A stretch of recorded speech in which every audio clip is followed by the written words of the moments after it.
As a course creator, you have a lot of options. There's Udemy, there's great courses, LinkedIn Learning, and all that sort of stuff. But if you're really looking at owning your own brand and making some real money through coursework, you're probably stuck between a few different options. Some of those top choices today are Teachable and Kajabi.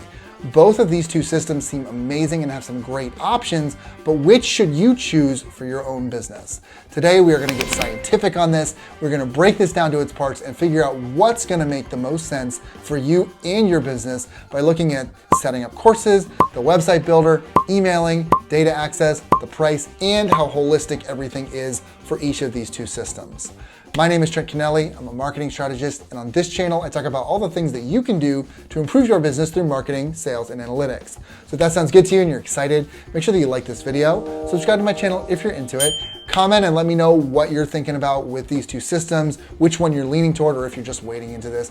I would love to be able to help you. Until then, let's get started. All right, before we get into this comparison, I just want to give you some perspective of what we're thinking about when we're picking these two systems. We're coming at this from the perspective of ease, meaning I don't want to have to connect this to other systems if I don't have to. I want it to be easy to use. I want payment processing to be smooth and fast. If I'm going to do outreach, do I need to use other systems, or can I use the systems that are provided to me by Kajabi or Teachable?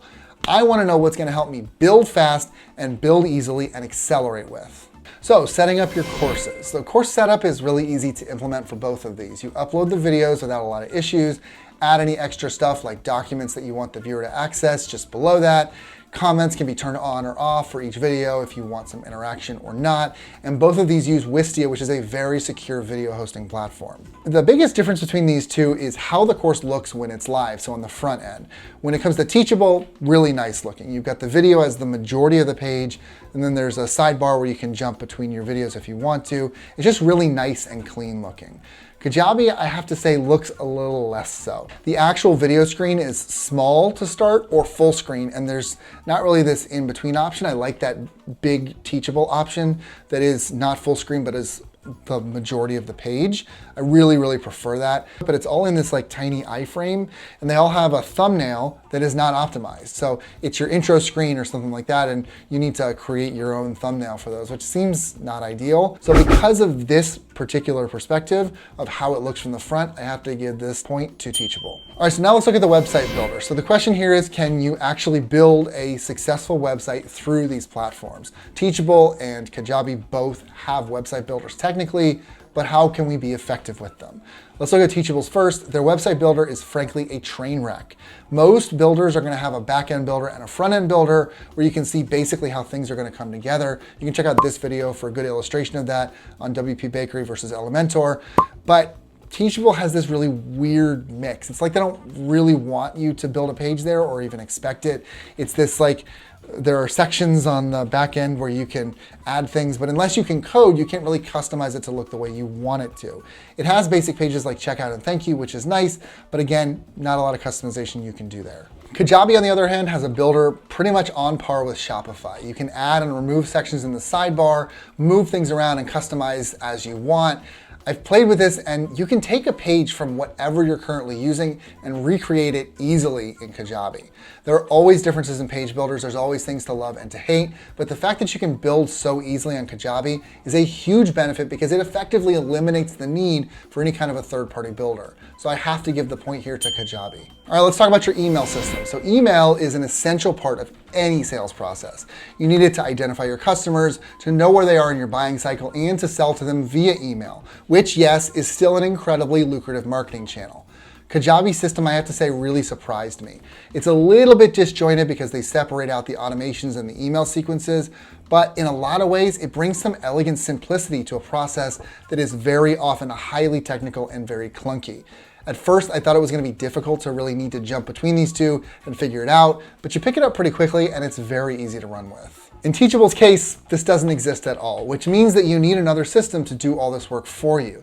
This isn't necessarily a problem. Many of you might know my love for ActiveCampaign, but when you're thinking about ease of use, it's a complication, no question. So the point here has to go to Kajabi. Next, let's talk about data access. So data access is just the question of how are we able to get data on our users on these systems or with these systems, okay? There are really two elements to this question. There are on-platform analytics, so meaning how are the analytics that are provided by Kajabi or provided by Teachable, and how can I add third-party tools and get the best data from those third-party tools like Google Analytics when I'm using Teachable or Kajabi, okay? When we're looking at Teachable internally only provides info on sales, and that's pretty much it. There's nothing about page views or how long people stay on the page or anything like that. Now, you can of course add Google Analytics, but there's a huge limitation here as well. If you're a customer and you're on a site, let's say you're on virtualtourpro.com, when you click to go to the checkout, the page is going to go to sso.teachable.com, not virtualtourpro.com/checkout or something like that. Now, you might not think that that sounds like such a big deal because, okay, fine, you're going to a different checkout page. But Google Analytics is reading this as an exit, which means that it thinks people have left your page and that nobody is buying from you. All the e-commerce tracking in the world is not going to make this data any clearer here. You also cannot set up abandoned cart retargeting because it's not going to be able to say somebody went to the checkout and left because it assumes that they left before they ever got to the checkout. You can't track it through Google Analytics, through ActiveCampaign, through any other email system at all.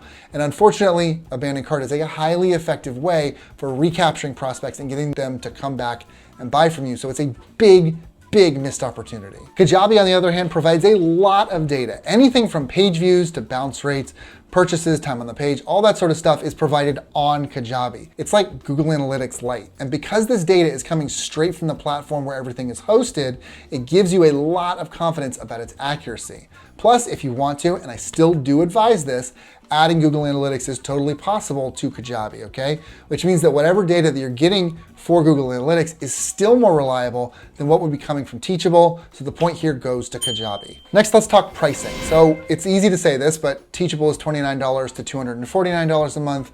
Kajabi is $119 to $319 a month. But again, it's easy to say that because you can just go, all right, well, Teachable is $29 to $249, that's cheaper, we'll go for them. But Teachable doesn't offer as much, so we should look a little more holistically. We should say, all right, we know with Teachable that if we want the same things as Kajabi, we have to get email, for instance. And so let's add all those costs together and let's look at how one compares to the other. So let's just take the middle plans for each to get on an even keel here. $99 for Teachable and $199 for Kajabi. As we've seen, Teachable requires a few more external systems than Kajabi does, namely a website builder and an email system.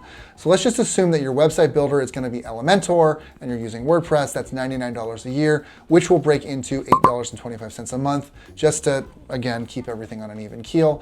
And ActiveCampaign, which is $588 a year to be worth it, and we'll break that into $49 a month. That would bring Teachable to $156.25 a month, which, even with all those things considered, keeps Teachable cheaper than Kajabi, and so Teachable gets the point here. All right, after all of that, let's just kind of wrap things up. Let's step back and look a little bit closer at the overall package here.